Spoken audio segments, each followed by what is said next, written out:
Hi అండి అందరికీ. ఈరోజు నేను ఇంట్లో గుమ్మడికాయ పులుసు చేస్తున్నానండి. ఈ గుమ్మడికాయ కూర చాలా ఆరోగ్యానికి చాలా మంచిదండి. నేను దానికోసం ఒక చిన్న గుమ్మడికాయ తీసుకున్నాను. అలాగే ఒక 5 పచ్చిమిరపకాయలు, ఒక పెద్ద ఉల్లిపాయ తీసుకున్నాను.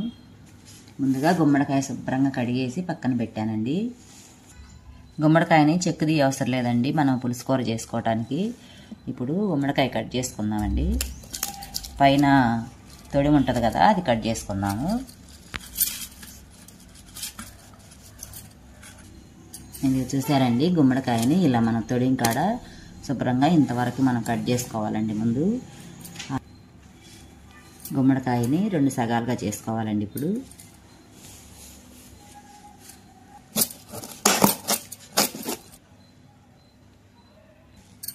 గుమ్మడికాయని ఇలా 2 సగాలు చేసుకున్న తర్వాత మనము దీనిలో ఉన్నదంతా మనము ఇప్పుడు గింజలు ఇవి ఉంటాయి కదండి, తీసేసుకోవాలండి. ఇది మొత్తం ఇలా చాకు పెట్టేసి మొత్తం ఇలా తీసేసుకోవాలి.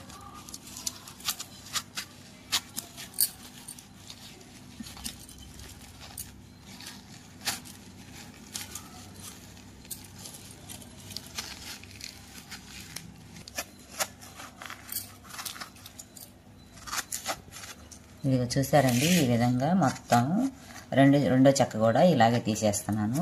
ఒకటి తీసేసాను.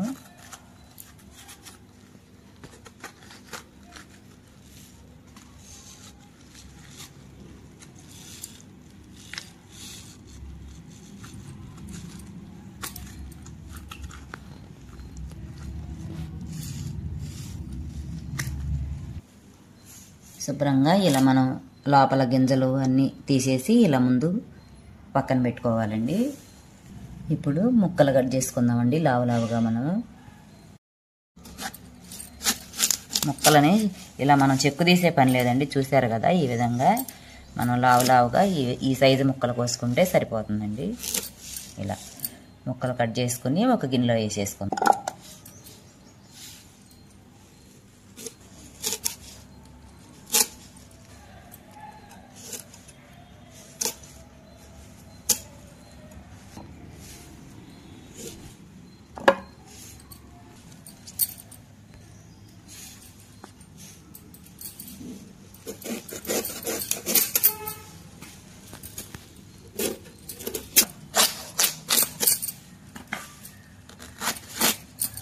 గుమ్మడికాయ ఎప్పుడైనా మనం లేతకాయ తీసుకోవాలండి కూర వండుకోవడానికి. చాలా లేతగా ఉందండి కాయ. ఇది చిన్నకాయ అయినా చాలా లేతగా ఉంది. మనం ఎక్కువగా కావాలంటే పెద్దకాయ తీసుకోవచ్చు. గుమ్మడికాయ ఎప్పుడైనా మనం వారంలో ఒకసారైనా తినాలండి. లేదండి నెలకొకసారైనా గుమ్మడికాయ కూర తింటే ఆరోగ్యానికి చాలా మంచిదండి. చాలా టేస్ట్గా కూడా ఉంటుంది గుమ్మడికాయ కూర. గుమ్మడికాయ దప్పలం కూడా పెట్టుకుంటారండి. పులుసు కూర కూడా చాలా బాగుంటుంది, చాలా టేస్ట్గా. నేను తీసుకున్న గుమ్మడికాయ చిన్న సైజు గుమ్మడికాయ తీసుకున్నానండి కూర చేసుకోవటానికి. నేను తీసుకున్న కాయకి ఈ ముక్కలు అయినాయండి. ముక్కలు కట్ చేసుకుని పక్కన పెట్టేసుకుందాం. ఇప్పుడు అలాగే చింతపండు, ఒక పెద్ద నిమ్మకాయ అంత చింతపండు తీసుకుని మనము గిన్నెలో వేసేసుకుని, చింతపండు ముందుగానే కడిగేసి పెట్టానండి. వాటర్ పోసేసుకుని నానబెట్టేసి పక్కన పెట్టేసుకున్నాం. అలాగే ఒక పెద్ద ఉల్లిపాయ తీసుకున్నాను కదండి, ఇలా పొడవుగా కోసుకుని ముక్కలని చూసారు కదా, ఈ విధంగా ముక్కలు లావుగా కొంచెం లావుగాను పొడవుగా కోసుకున్నామండి. పచ్చిమిరపకాయలు, ఉల్లిపాయలు ఇలా పొడవుగా కోసుకుని కట్ చేసుకుని పక్కన పెట్టుకుందాం. అవి కూడా పచ్చిమిరపకాయ ముక్కలు కూడా ఇలా పొడవుగా కట్ చేసుకుని పక్కన పెట్టుకుందాం. ఇవి కూడా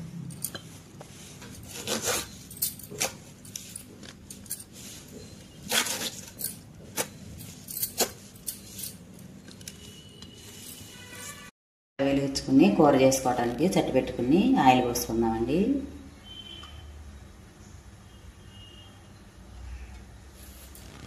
ఆయిల్ వేడైందండి. 2 ఎండుమిరపకాయలు వేస్తున్నాను. దాంట్లో తర్వాత శనగపప్పు, మినపప్పు 2 స్పూన్లు వేస్తున్నానండి. ఆవాలు వేసి అలాగే 1 స్పూన్ జీలకర్ర వేస్తున్నానండి. అలాగే ఒక 7 చిన్న ఉల్లిపాయలు నల్లగొట్టి పెట్టానండి. అలాగే కొంచెం కరివేపాకు.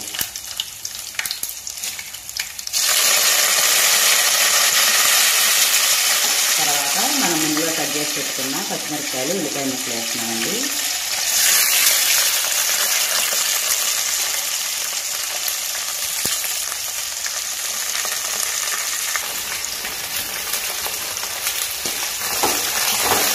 ఒకసారి మొత్తం కలిపేసుకున్నాము.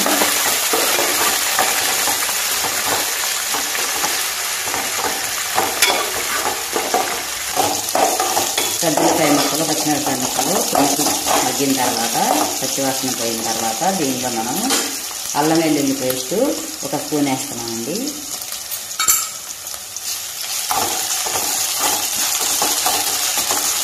అల్లం వెల్లుల్లి పేస్ట్ ఫ్రెష్గా అప్పటికప్పుడే దంచుకుని వేసుకోవాలండి దీనిలో కూరలను.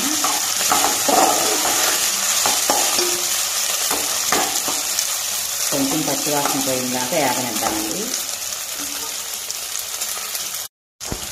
దీంట్లోనే చూసారండి, 1 చిటికెడు ఇంగు వేస్తున్నాను. గుమ్మడికాయ కూరలో ఎప్పుడైనా సరే ఇంగు వేసుకోవాలండి, చాలా టేస్ట్గా చాలా బాగుంటుంది. ఇంగు వేసుకోవడం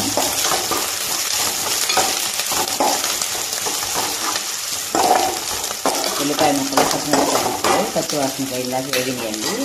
దానిలో మనం ఇప్పుడు ముందుగా కట్ చేసి పెట్టుకున్న గుమ్మడికాయ ముక్కల్ని వేసేస్తున్నామండి. ఒకసారి మొత్తం కలిపేసుకున్నాము.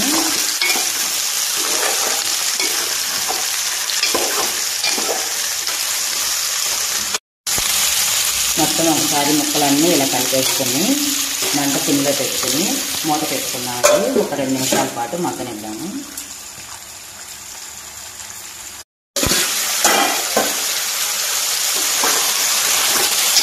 ఒక నిమిషం పాటు మగ్గిన తర్వాత గుమ్మడికాయ ముక్కలు ఈ విధంగా ఉన్నాయండి. చూసారా కదా మగ్గింది. ఇప్పుడు దీనిలో మనకి కూరకి సరిపాను, మనకి రొట్టెకి సరిపాను ఉప్పు వేస్తున్నామండి, కల్లుప్పు. అలాగే 1 స్పూన్ పసుపు వేస్తున్నాము.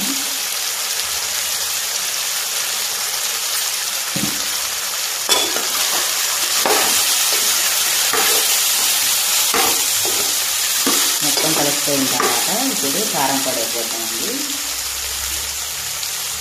వెంటనే 2 స్పూన్లు కారం వేసేస్తున్నాను. 2 స్పూన్లు కారం వేసానండి.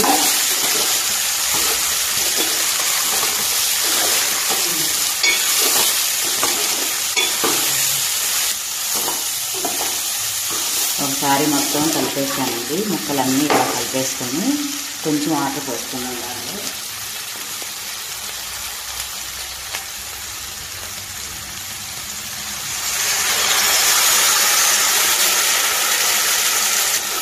కొంచెం వాటర్ పోసేసుకుని 1 నిమిషం పాటు ఇలా మగ్గనిద్దామండి. మూత పెట్టేసుకుని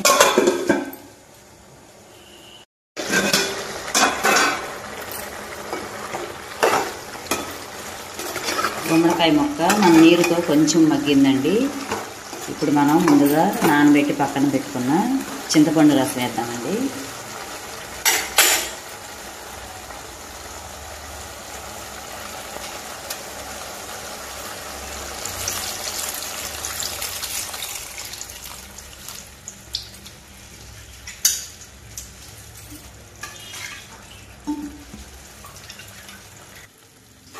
చింతపండు రసం పోసుకున్న తర్వాత కూర మొత్తం ఒకసారి ఇలా కలిపేసుకుందామండి.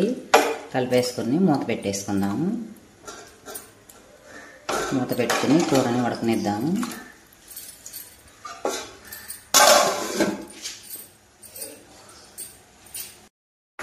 గుమ్మడికాయ ముక్కలు ఇలా వెలుగుతూ ఉన్నప్పుడు దీనిలో కూరలో బెల్లం వేసుకున్నామండి.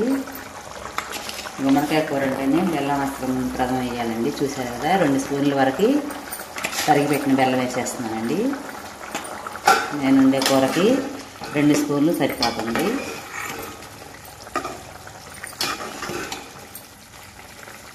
కొంచెం చిక్కబడాలండి కూర. ఇంకాను మనకి కింద చెక్కు తీయం కదా, కాయని తోలు తీయం కదా, అది మగ్గాలి కదా. కూర నిదానంగా ఉడకాలండి. చిన్నగా పెట్టుకుని మూత పెట్టేసుకున్నాము.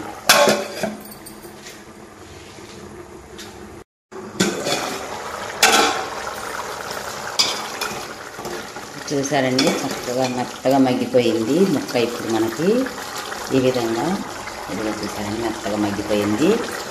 కూర అయిపోయిందండి, గుమ్మడికాయ కూర రెడీ అయిపోయిందండి.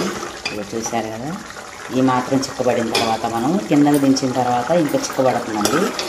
దీనిలోనే బియ్యం పిండి కలిపి పోసుకుంటారండి చిక్కదనం కోసం. అవసరం లేదండి, ఇప్పుడు సరిపోతుంది చిక్కదనం. మనం కిందకు దించేసరికి ఇంకా చిక్కబడిపోతుంది. దీన్ని దప్పలం అని కూడా అంటారండి, గుమ్మడికాయ దప్పలం, గుమ్మడికాయ పులుసు. చాలా టేస్ట్గా చాలా బాగుంటుందండి. కూర రెడీ అయిపోయిందండి. ఇప్పుడు స్టవ్ ఆఫ్ చేస్తున్నాను. మూత పెట్టేసి స్టవ్ ఆఫ్. ఇంతేనండి, గుమ్మడికాయ పులుసు రెడీ అయిపోయింది. చూసారు కదా, చాలా బాగా కుదిరిందండి, చాలా బాగా ఉంది. వేడి వేడి అన్నంలోకి చాలా టేస్ట్గా చాలా బాగుంటుందండి ఇలా చేసుకుంటేను.